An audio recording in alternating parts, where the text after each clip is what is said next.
In a world that is filled with things that are meant to distract you and meant to focus your life only on yourself, we've got an instance here in the Bible where somebody, Philip, takes an incredible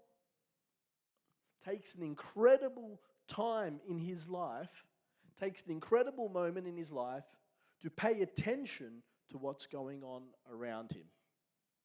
In our world today, if you are subjected to the things that most people are subjected to, whether it's a social media piece, whether it's a device that's got a piece of technology, whether it's a crazy hectic lifestyle, whether it's your own sense of who you are and individualism and making sure that you look the best and sound the best and talk the best, all of those things focus your attention on you. And here in the gospel, here in the book of Acts, we've got a moment where Philip is able to divert his attention because he listened to the Holy Spirit, and the Holy Spirit told him to walk in a different way than he was focused on at this moment in time. We've got an incredible sense that sometimes the purposes that God has for us and sometimes the purposes that God has for other people are uniquely linked together. Philip was on a journey to somewhere, and on that journey, God interrupted him. And God asked him to do something that was not part of what Philip thought was the plan for him for that day. I want you to ask yourself the question, what is your purpose in life? I want you to ask yourself the question, what are you intentionally pursuing at this moment in time? I want you to ask yourself the question, what your highest priority is. And in all of those answers that you've just thought through, I want you to ask yourself the question, will you allow God to interrupt all of those things?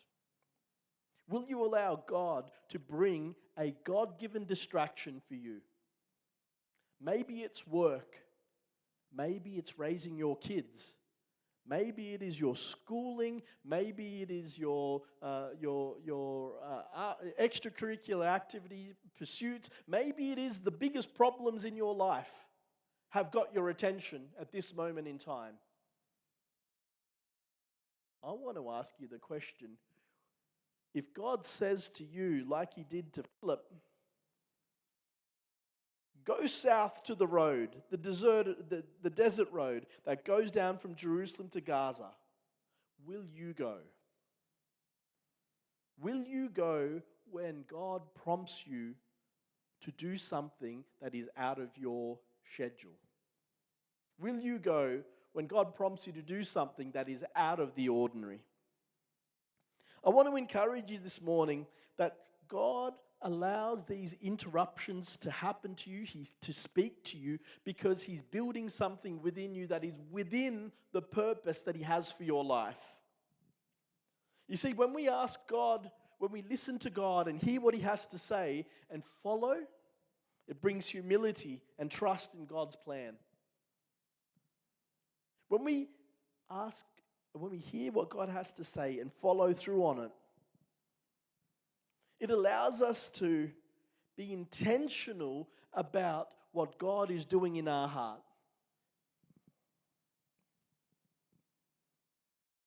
When Philip was there and he was then confronted by this Ethiopian eunuch, he had a couple of things to think through. Back in that time, the cultural norm was that the Ethiopian eunuch was someone who was extremely well off, someone who was in a place of influence, someone who had a higher position in life. Now, Philip could have done what most of us would have done, made an assumption about what that person's life was about.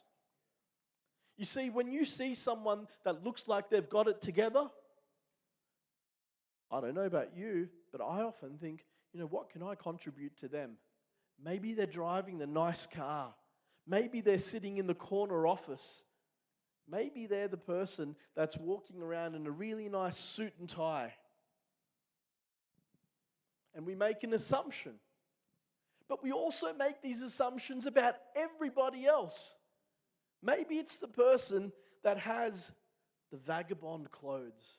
Maybe it's the person that is sitting there just quietly in the corner with no friends. Maybe it's the person that is turning up every day at the school drop-offs, and you can see that there's something going on in their life that's not great.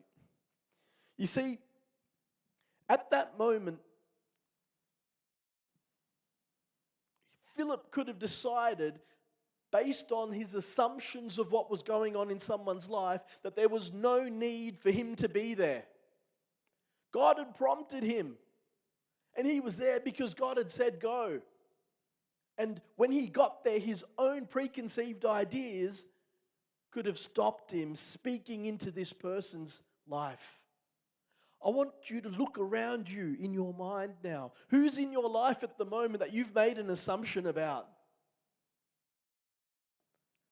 They don't want help. They don't need help. They don't need to hear from me. They probably, they don't want to feel awkward and uncomfortable. They don't. Nah, they look fine. Everything looks like it's okay in their life. How many of those people are in your life at the moment where you're in a moment with them for some reason? Why is it that they're interacting with you right now? Is it somebody that's new? Is it somebody that's different? Ask yourself the question, why does God have you here connecting with them now? And what assumptions have you made about why God has got you in this moment?